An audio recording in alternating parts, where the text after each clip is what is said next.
So I'm gonna redo. So we're already off to a bad start. I'm gonna redo this vlog. I just recorded it for 17 minutes rambling. But with those 17 minutes, I was able to think much more. So this vlog should be much more concise. Hopefully. I don't have any Wi-Fi, so this won't be posted even on the right time. Today is Friday, and I expect to have Wi-Fi on Monday, so probably around then. Tuesday it's going to be posted. Not too sure. We will see. Yeah, so I have to check my notes on my phone. And the note that I chose for today was very interesting. I actually forgot about this one.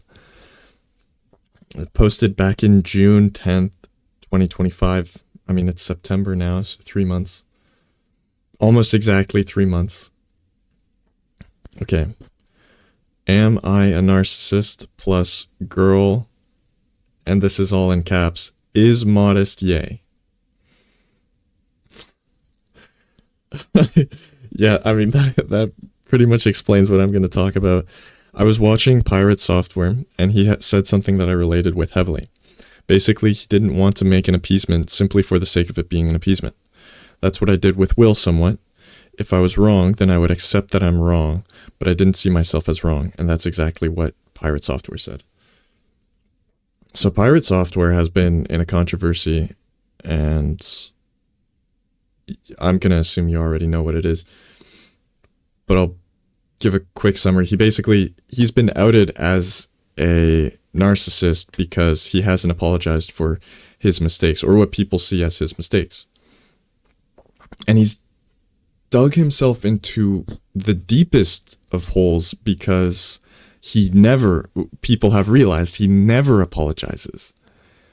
Now I get for the original scenario that started the controversy, he was playing a game with his friends and he didn't save his friend.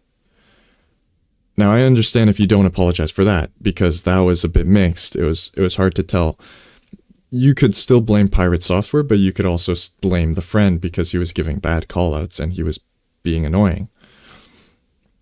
And Pirate Software has all of his stuff and doesn't need to risk, or has no burden to save his friend because he's making bad callouts.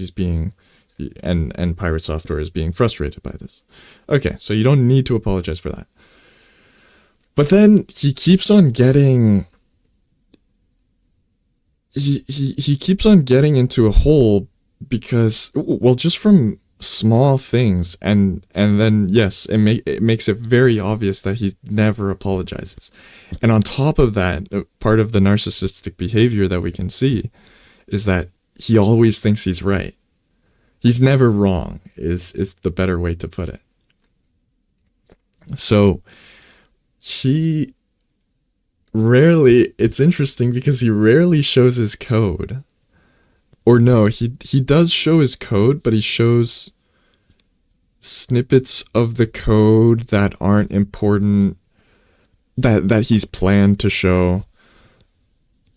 Things like that, which makes it a little bit suspicious. And I didn't realize, I haven't even watched much Pirate Software, but I've seen a couple of shorts, and I like the way he talks, where he talks very authoritatively. He says, things are this way because of this. Like Dr. K. Dr. K has that type of educational authority, the teacher's authority, if you will, where they explain to you how something is, and it's obvious. Once you see it, it's obvious. It's like, yeah, you're right. You're right. And you must be right in so many other ways as well. So if you say something, I'm going to believe you now. And so some guy, some coding a quant coder, he reviewed Pirate Software's code. The ones that he showed on stream, the ones that have been made available public, so the snippets that he's chosen to show on stream and some other snippets as well, But that's the thing. It's very hard to see any of his code because he doesn't have a public repo where you can review it. Anyways, so this guy, this quant coder, he reviews it and he sees massive flaws through it. And he actually criticizes Pirate Software, saying that somebody who's been working in game dev for, 8 years? I don't know how long Pirate Software has been working in it. But 8 years, a project that you've been working on for 5 years, this should not be what your code looks like. There's obvious flaws in it. And so now Pirate Software responds and he says, no, actually, you're wrong because of this, this, this. You know, like, coding is kind of objective because you can measure how inefficient things are. There are different ways to measure measuring inefficiencies. So if something is inefficient, you can easily see that. And maybe it's not the inefficiencies. It's that his code design was awful. He would use magic numbers, which is basically some random number that only he would know what the number means. But he wouldn't assign it a name, so people, when they're looking at the code, they wouldn't know what that number means. They wouldn't know, like, we'll say error 404. Everyone knows that's when the page cannot be found, when a web page cannot be found. But what if I didn't know that? Well, I'd have the number 404 assigned, or I'd have the variable page not found assigned to the number 404. So basically, if I see 404, I know, it's the page is not found. But now picture that, picture you didn't do that. You just see 404. Well, that could mean anything, assuming you don't know that it's not page not found. That could mean anything. Or, okay, maybe a better example. What's 401? What's 402? What's 403? Well, I'd have to check the code, and then in the code I'll see, it's whatever is assigned to 403. And that's what that means. So the issue is he did have objective issues with his code. I mean, objective in the sense that it was just not good practice. It was blotchy code. I don't know how else to explain it. It was just poorly written code. And that's not much of a subjective stance. Okay. Now, the reason I relate with it heavily is because I don't apologize if I haven't made a mistake. And now the issue arises, how do you know if you've made a mistake? And I'm very honest with myself. If I've made a mistake, I can be honest with myself and I can say, okay, yes, this was a mistake, and I'll own up to it. But I'm very careful to determine whether it actually was a mistake, whether I need to apologize or it's something that I don't need to apologize for. And I used to not pay attention to this. I used to just apologize whenever. I used to be very nice guy, if you will. Very pliable. I like that word.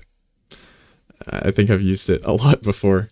That's why I mentioned, and I will use it more. That's why I mentioned that I like it. So, and Jordan Peterson, someone who I don't really watch his videos much anymore, but I used to really look up to him. And he is a very good role model for being a strong man. Mentally being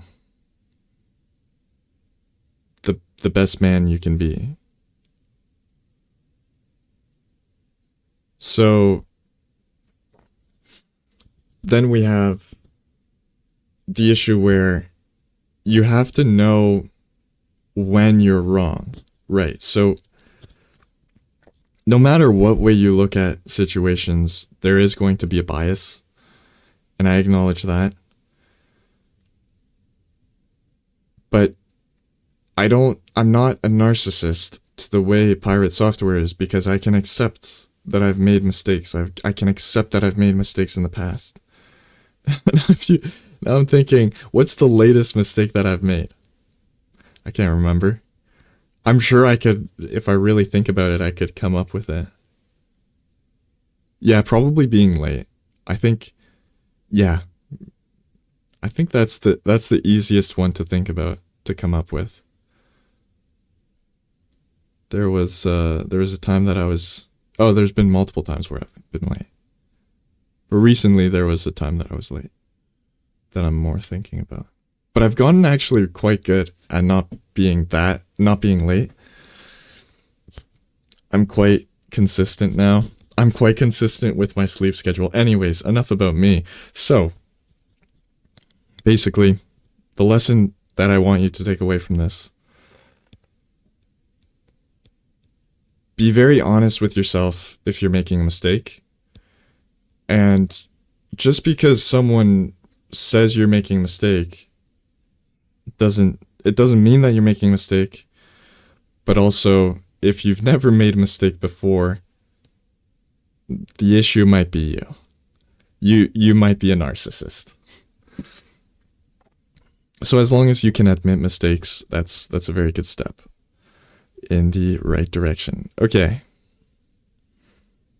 Oh, right. Okay, so I completely forgot about all these notes. Oh my, massive paragraph.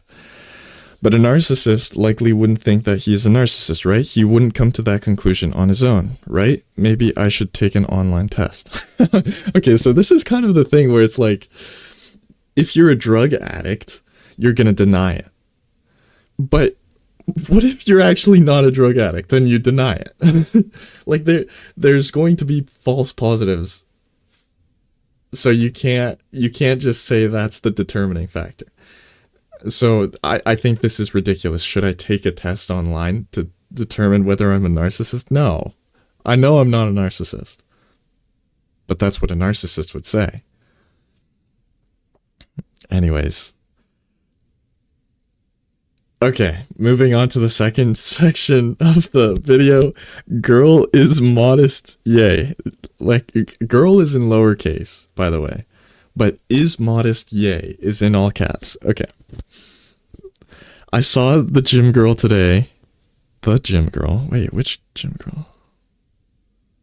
Okay. Yeah, this is in June, so I can't remember at all. I saw the gym girl today, and she was actually wearing modest clothing. She was wearing an oversized t-shirt and sweatpants. I actually briefly confused her with someone else, and I thought she had really cool hair where she has blonde highlights, but that wasn't her. What? I'm trying to remember. I thought I knew who it was, but then now I'm realizing she doesn't even have sweatpants, but she definitely didn't have blonde hair. Oh, what? Who is this? Sweatpants? Oh, wait.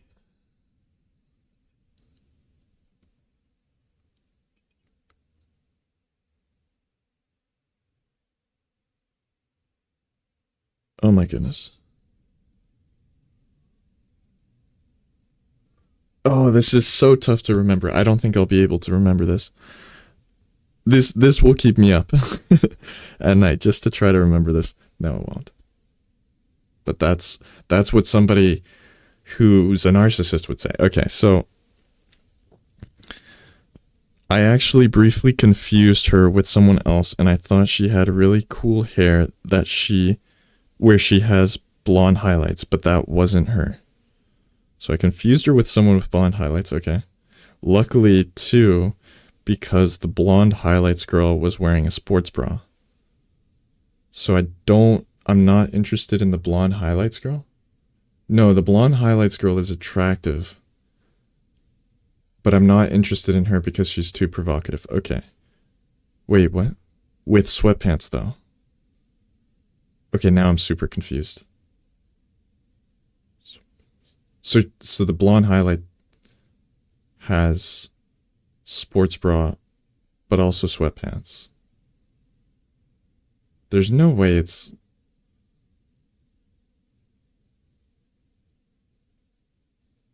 No way. No way. No, there's no way. Okay, so there's this girl. Okay, I'll pause the notes for now. There's this girl that I'm interested in that I have seen at the gym, and I thought it wasn't. Oh no, it could actually be this girl. Okay, so I've seen her at the gym, and I was interested in her.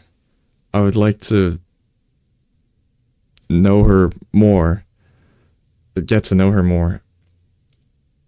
And I actually, damn, I don't know if I want to keep on going, keep on revealing so much information.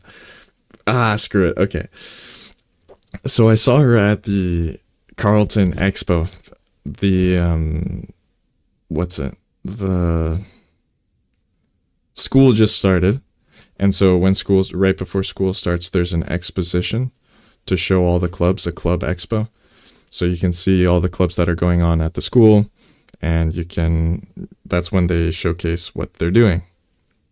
Anyways, so I saw there's this one girl who I saw at the gym at the club expo and who I was interested in because okay, what one of the reasons was because she's really nice. She looks okay. I don't even know if she's nice, but she looks really nice. In terms of no, okay, no, that's gonna be taken out of context. No, she looks like she's a really nice person. And I was talking with my friend about this, and it's like, how do you know she's a really nice person? Well, she just looks like a nice person. Yeah, but she could be like that. That doesn't mean anything. You're saying some people don't look like nice people. Yeah, that's what I'm saying. That's what I'm saying. Some people, and then at that point, you're just being superficial. You're just judging based off of looks.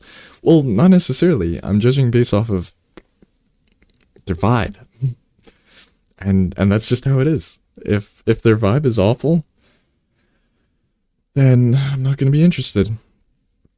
Okay, so right, so this girl, right. Oh, the other thing too is she looks South American. I know. Okay, that part is probably superficial. That is superficial, but like enough said.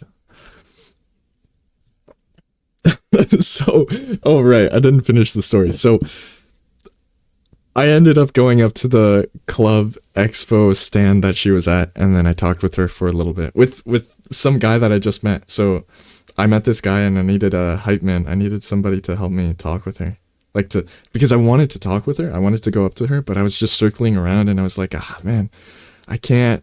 It's so hard to find the courage to do it, and like, should I even really do it? Because I don't want to be chasing girls, but this girl seems really cool, like I could be interested.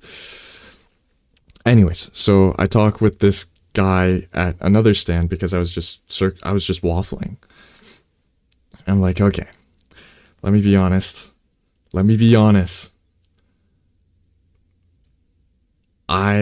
There's this girl that I've seen at the gym. I explained the whole situation, and I want to approach her.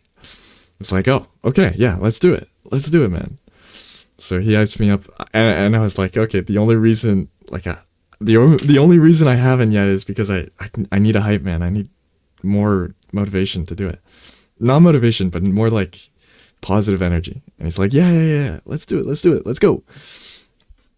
Okay, so then I quickly think of what to say, and then I'm like, okay, I'm ready, let's go. So I go up and I start talking to her at the club expo, and yeah, oh man, she was smiling, and she was No, you can tell she's just such a nice person.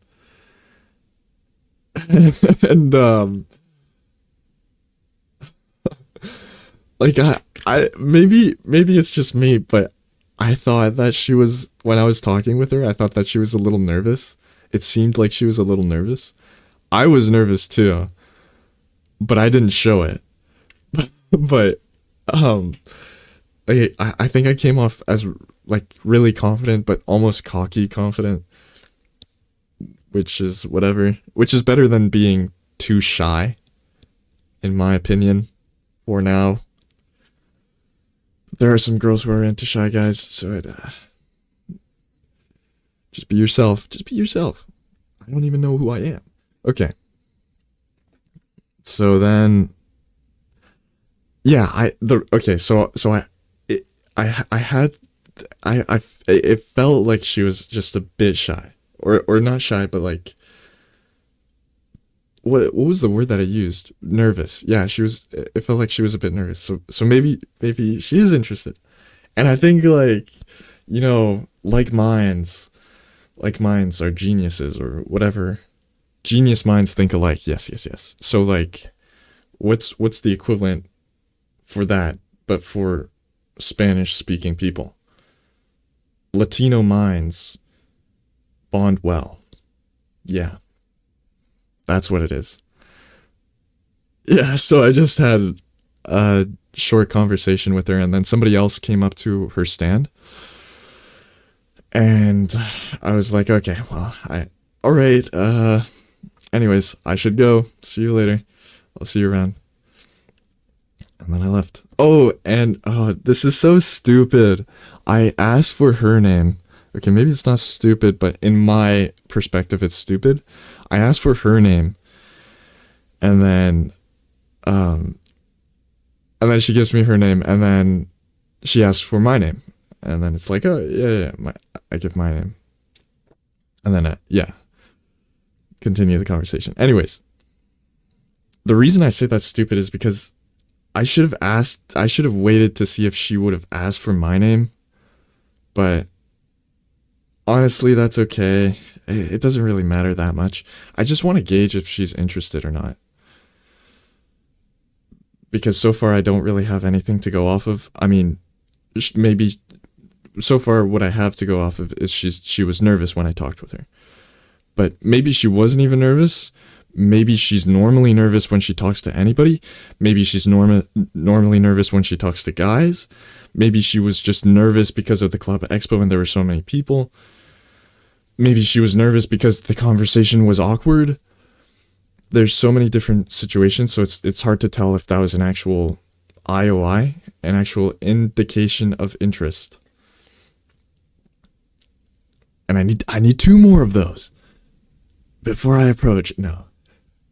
Before I ask for a number. No.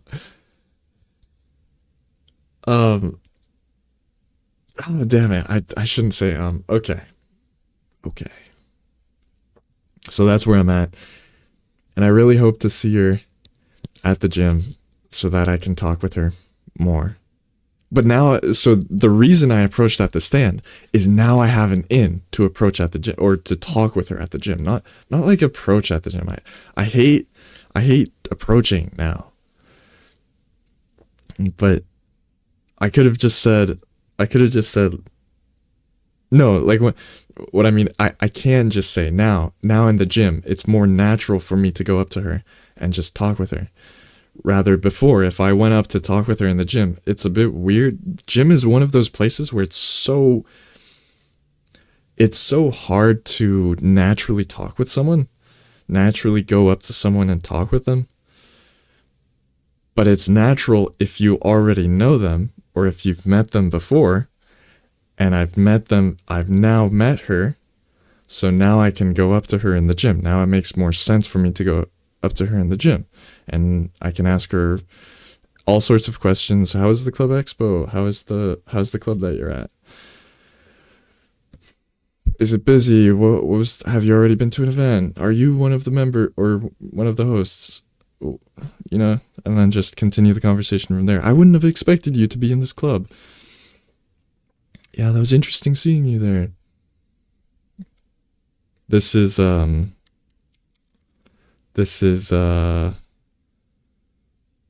fragrance, obviously. This is Vulcanfur. Yeah. Just had to get my fix of Vulcanfur for today. A mango fragrance, if you will.